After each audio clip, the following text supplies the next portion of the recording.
we were discussing the manner in which the British established the early nucleus of imperial power in Bengal. And we said that 1765 was an important turning point since it gave the company access to local revenue, and it gave the company a certain space in the political system. In this episode, we are going to examine how, from this nucleus of power in Bengal, which of course included parts of Orissa and Bihar as well, the company began to move westwards by gradually establishing its control over Awadh.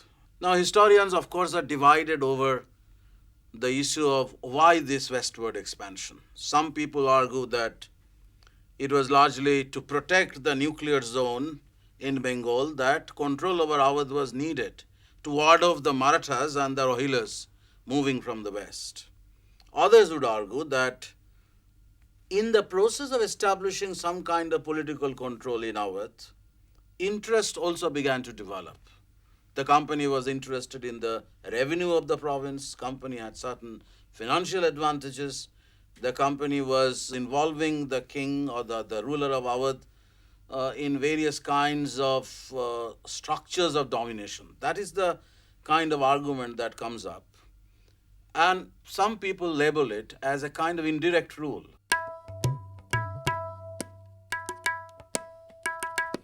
In 1765, even after the defeat of Sujauddaulah, the Awadh administration was not directly taken over by the company. The company allowed Suja to function, to allowed him to reorganize his administration, but the real control began to be exercised from behind by the company. So this is what is called indirect rule. Sir, how is indirect rule a part of imperial strategy? Very often this distinction between indirect rule and direct rule is overemphasized, but there is a difference. Bengal was, for example, a directly governed territory where all the laws or the legislations or the rules were promulgated by the company's government directly.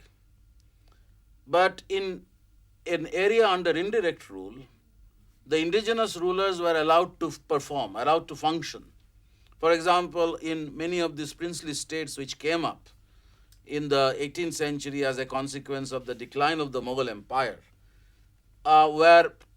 became tied with the company through various kinds of treaties, a system that Wellesley had set up called the system of subsidiary alliance, by which all these princes were willing to provide the company with financial support for maintaining a large army, and in return accepted the company's paramountcy, accepted the company's right to intervene in their government occasionally, and this was what was called paramountcy.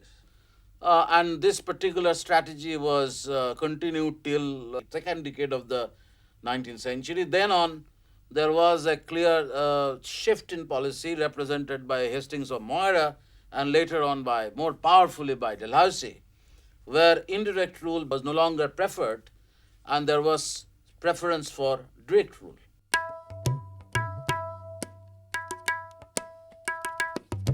An annexation of Awadh took place, as you know, during Dalhousie's tenure as Governor General in 1856.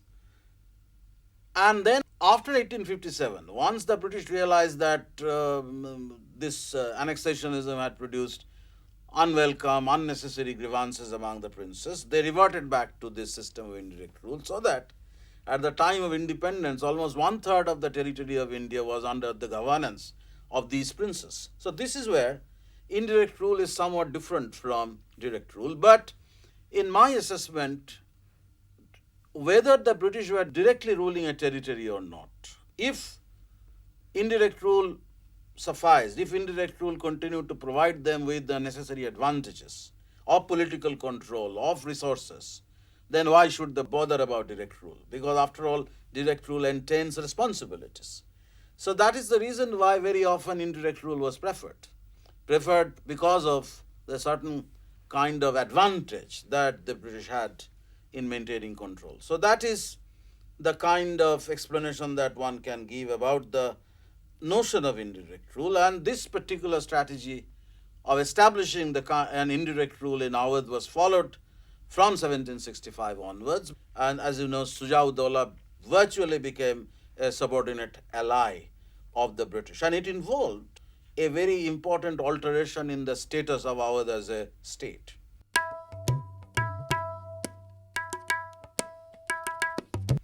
Awadh was not a mean princely state, was not a mere successor state. The ruler of Awadh was the wazir of the emperor, the hereditary wazir. When Awadh becomes a subordinate ally of the company, particularly after that treaty of 1765, it certainly involves, as you can anticipate, a very significant change in Awadh's status. So this is something which needs to be grasped. You can realize how this status was changing. But sir, how was Awadh's status transformed into an ally of the East India Company? It's a direct answer. It's pretty visible, but because after all, the Mughal combination suffered a decisive defeat at Buxar. So Sujah-ud-Dawla had to accept the terms that the British were offering. But that was not the end of it, because after that, there were other devices, other instruments of control that the British began to adopt over time in order to deepen their hold in Awadh, in order to exert greater amount of control over Awadh's government, and in order to therefore turn the Nawab virtually into a subordinate ally. So the process that had begun during Sujah-ud-Dawla's reign as the ruler of Awadh, as the Nawab of Awadh, continued through the later half of the 18th century and then in the early part of the 19th century, continued till Awadh was formally annexed. The point that I am trying to make is that the annexation of 1856 certainly was a significant event, but one has to look at the long process through which Awadh's status was transformed into a subordinate ally, and the greater amount of control that the company began to exercise over Awadh's government, so that the annexation of 1856 didn't make much of a difference. Already the company was very much powerful, was dominant in Awadh. So it is important to look a little more deeply into the kind of strategies, the kind of instruments or the devices that the company had adopted in order to deepen their control in Awadh and in order to exercise a greater amount of invisible control over the Nawab himself. So one of these favorite devices was the renewal of treaty. It is very ironical that each time a Nawab succeeded, he had to sign a new treaty. So no treaty was sacrosanct. So the Treaty of Allahabad was not sacrosanct. Once Sujah-ud-Dawla died, a new treaty had to be negotiated by Sujah-ud-Dawla's son Asaf-ud-Dawla. So Asaf-ud-Dawla had to concede many things. Asaf-ud-Dawla had to give them extra financial privileges, increase the amount of subsidy that the company demanded from the Nawab in order to maintain a large army. We have just said that one of the main arguments was that the company was interested in Awadh to create a buffer against the Rohillas and the Marathas moving from the west. So on this ground, the company wished to maintain an army using Awadh's revenue. And every time a new ruler came in, and every time a new ruler succeeded, the passing one, a new treaty had to be signed. And every time a new treaty was signed, the company demanded extra money. So, and you are familiar with the sordid story of Chait Singh of Benares. In 1775, when Asaf-ud-Dawla succeeded to the throne vacated by throne of Sujah-ud-Dawla, who died, Asaf-ud-Dawla had to comply with Hastingshaw's pressure of seizing the hidden wealth of the Begums of Awadh. So it was a very sordid affair. It happened in the early part of the 1780s. Benares was ceded to the company in 1775 at the time of the renewal of the treaty with Asaf-ud-Dawla. And Benares also led to a sordid affair with Chait Singh. The Chait Singh who was a feudatory of Awadh, who rebelled against this increasing demand by the company on Benares's, on his financial resources, and therefore the rebellion took place and Chait Singh ultimately fled to Gwalior. Think of 1797 when Asaf died and Wazir Ali was the legitimate successor, but Wazir Ali was then removed. Sadat Ali Khan was brought back, was installed in the throne in the place of Wazir Ali, who was known as the rebel Nawab of Awadh, who didn't accept company's terms, and ultimately the company decided to remove him. So Sadat Ali Khan signed a new treaty whereby a certain territory of Awadh, including Rahilkhand, Doab, and Gorakhpur, had to be ceded to the company. So you can see the size of Awadh was also shrinking. Ultimately, it was basically the region surrounding Lucknow and Faizabad, the core area. But Rohilkhand passed into the company's hand. It is very important because Rohilkhand was annexed to Awadh only a couple of decades earlier, when the company and the Nawab were great friends.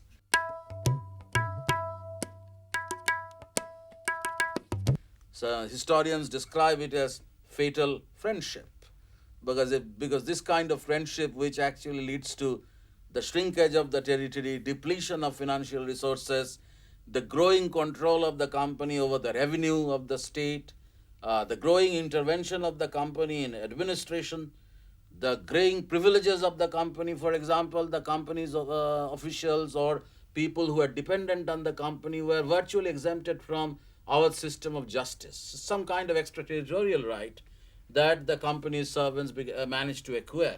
And that was also extended to company's dependents. Whoever the company chose was exempted from from the criminal jurisdiction of the Nawab.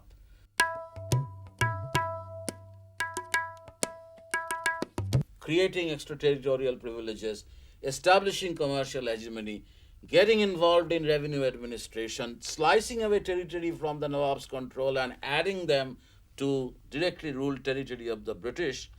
All this made the company a very important actor in Awadh's government. So that is a point that it has to be taken into account if we wish to see the process through which the systematic undermining of Awadh took place and finally made the annexation of 1857 a kind of a fait accompli. So, if it was an indirect rule, how did the company become directly involved in that? That is a very important question. That is where my point is relevant, that the company system of indirect rule had many variations. I mean, it varied, the nature varied from one region to another. And as long as indirect rule gave the company enough control over commerce, over the territory's political life, over other kind of strategic, militarily important strategic points, the company was happy with that.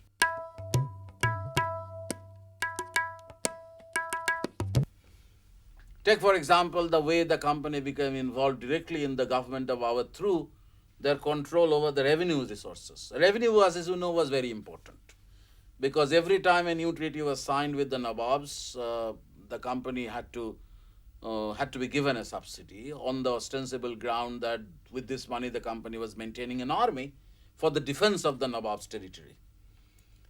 But the Nawab frequently was in arrears.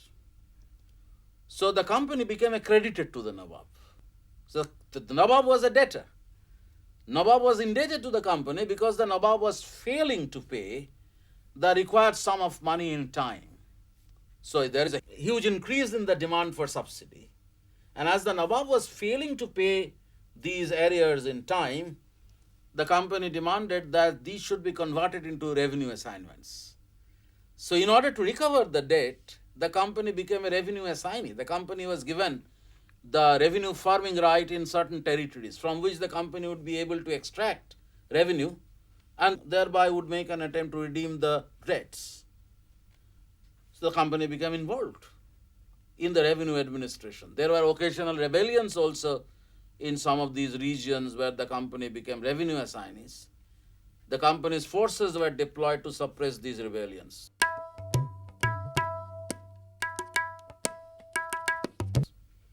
The company started directly controlling the appointments in crucial administrative positions. Supposing The Nawab had preference for one individual and the resident didn't have this preference, the resident would move the Calcutta authorities to persuade the Nawab to change the appointments.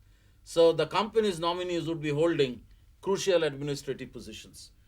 The Nawabs would be changed also. For example, as you know, the case of Wazir Ali, I have talked about Wazir Ali. Wazir Ali was the natural successor in 1797 after Asaf-ud-Daulah. But Wazir Ali was not acceptable. Wazir Ali was very defiant, so Wazir Ali had to be removed. And Sadat Ali Khan was brought in. Sadat Ali Khan was Asaf-ud-Daulah's brother. So they were placing their nominees in crucial administrative positions. They were changing natural line of succession by installing their nominees in the throne. All this actually made virtually Awadh as a kind of a subordinate partner. But in this context, one should actually take note of the fact that towards the close of the 18th century, around 1797, when Richard Wellesley became the Governor General, there was a certain change in the imperial vision.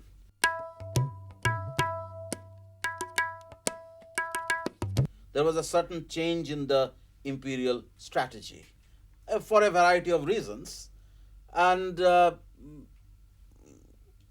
Wellesley actually began to project a grand imperial vision, and one of the Wellesley's plans was to take over Awadh or to acquire Awadh, to turn it into a directly ruled territory. Sir, what changes in the British imperialism did Wellesley's tenure represent? So that is an important question, because by the close of the 18th century, a new generation of officials started coming to India. The early officials were merely merchant adventurers. They came to India, they wanted to make some money, they wanted to go back to England to live the life of nabobs. But as 18th century drew towards its close, a new crop of officials began to come to India who had grand imperial vision. Aristocrats. Marquis of Wellesley was a British aristocrat. Cornwallis was a member of the British aristocratic elite. So these aristocrats imbibed grander imperial vision, regardless of whether these new territories which they wished to acquire would generate profits or not. Not so much mindful about commercial profit, more interested in territorial expansion. And Wellesley was one such person who didn't mind if the company lost a few shillings or a few pounds in order to carry out a forward policy. And in the process of carrying out a forward policy, Wellesley had many schemes. I mean, you know, the subsidiary alliance was one of them. But Wellesley's plan for Awadh was somewhat different. He had a certain idea about how to acquire Awadh as a directly governed territory, how to make Awadh a directly governed territory. Ultimately, it didn't succeed because there was intervention from above, but certain areas were acquired. You know, I was talking about this treaty of 1801 with Sadat Ali Khan, by which Rohilkhand and certain other territories like Doab or Gorakhpur. Doab was a very important fertile area, very productive, very rich agriculturally. Gorakhpur, all these areas became a part of the company's directly ruled territory and formed the province of northwestern provinces. That was a territory which became the directly ruled territory of under the direct rule of East India Company, and Awadh's size contracted.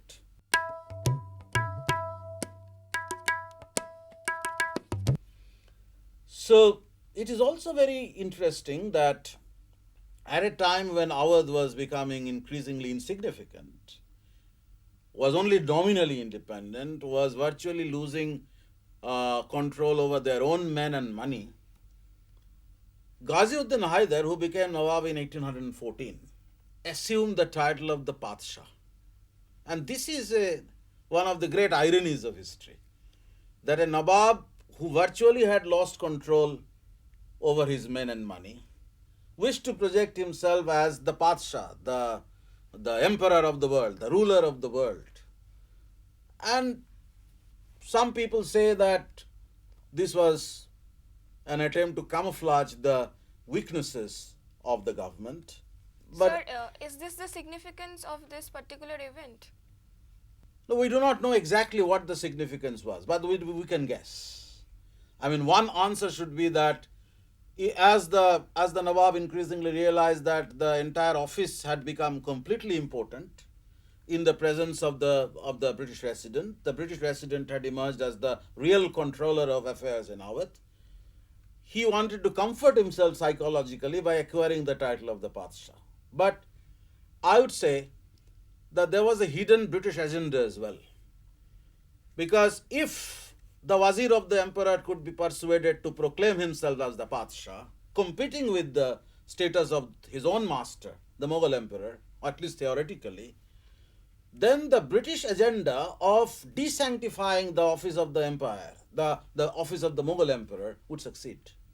So it seems that secretly the Nawab was, although the British publicly disowned this measure, or this particular event of the Awadh Nawab acquiring the imperial title of the Padshah, secretly they might have encouraged him to acquire this title in order to desanctify the Mughal imperial authority. And as you know, that from the early part of the 19th century, the British had this habit of addressing the Mughal emperor merely as a king of Delhi.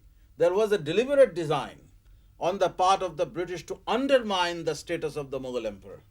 So maybe it was a part of that great design that the British had already begun to develop in order to expand further westwards towards Delhi, in order to establish its control over northern India, and then from northern India further west in Punjab.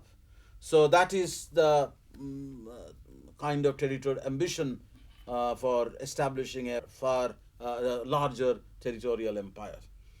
So the kind of structural change that you can see in Awadh happening during this period when the rulers of Awadh were nominally independent but were losing their control over men and money, the office of the resident was becoming increasingly powerful. And the power of the resident was becoming more oppressive from the early part of the 19th century. It is very interesting that that was the time when the residents had begun to force the Nawab to give them loans. So the company was becoming the loanee, becoming the debtor. The Nawab was the creditor.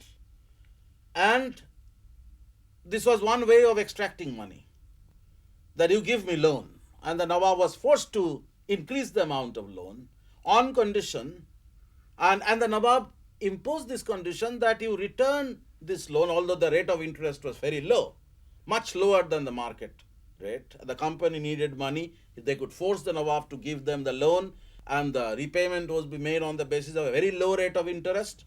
But the Nawab introduced a condition that you repay the interest in the form of a certain guaranteed pension to their dependents, to the dependents of the Nawab. So in the process, the repayment of the interest on loan was creating a vested interest through which the resident was becoming powerful. Because the Nawab's dependents, the aristocrats in the Awadh court, were interested to become the guaranteed pensioners, or the guaranteed pensioners who would receive the interest on the loan that the Nawab had given to the company. So in this manner, the resident was becoming a key person. The resident had the ability to control a large army. He was disbursing their salary. The resident was actually, on the basis of the interest that the company was expected to pay to the Nawab, was making money available for the noblemen of Awadh. So he was attracting noblemen to his own court. The resident's court was competing with the Nawab's court in splendor. He was able to create a loyal and pliable clientele. So the Nawab lost his control over his own men and money. So if you look at this process, of how the company was establishing itself as a key factor in the administration of Awadh, how territories were sliced out, how the territory of the Nawab was shrinking, how the resident was becoming an alternative focus of authority to always trying to undermine the status of the Nawab, then you can see that despite indirect rule, the company was the master. So when the annexation took place in 1856, it only formalized a change that had already taken place through the course of the early part of the 19th century.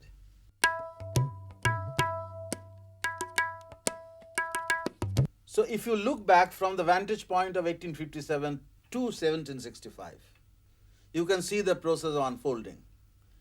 And gradually the company was becoming more powerful, and certainly the company would be more powerful in 1819 than it was in 1760s. So it's a gradual ascent of power on the part of the company in the region.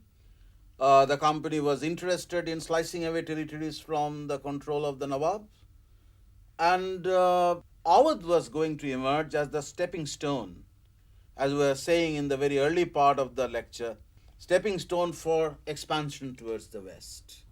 So if you are looking at imperial expansion in northern India, if you are looking at the process through which the early nucleus of power was being slowly transformed into the grand empire of India, Awadh certainly significant.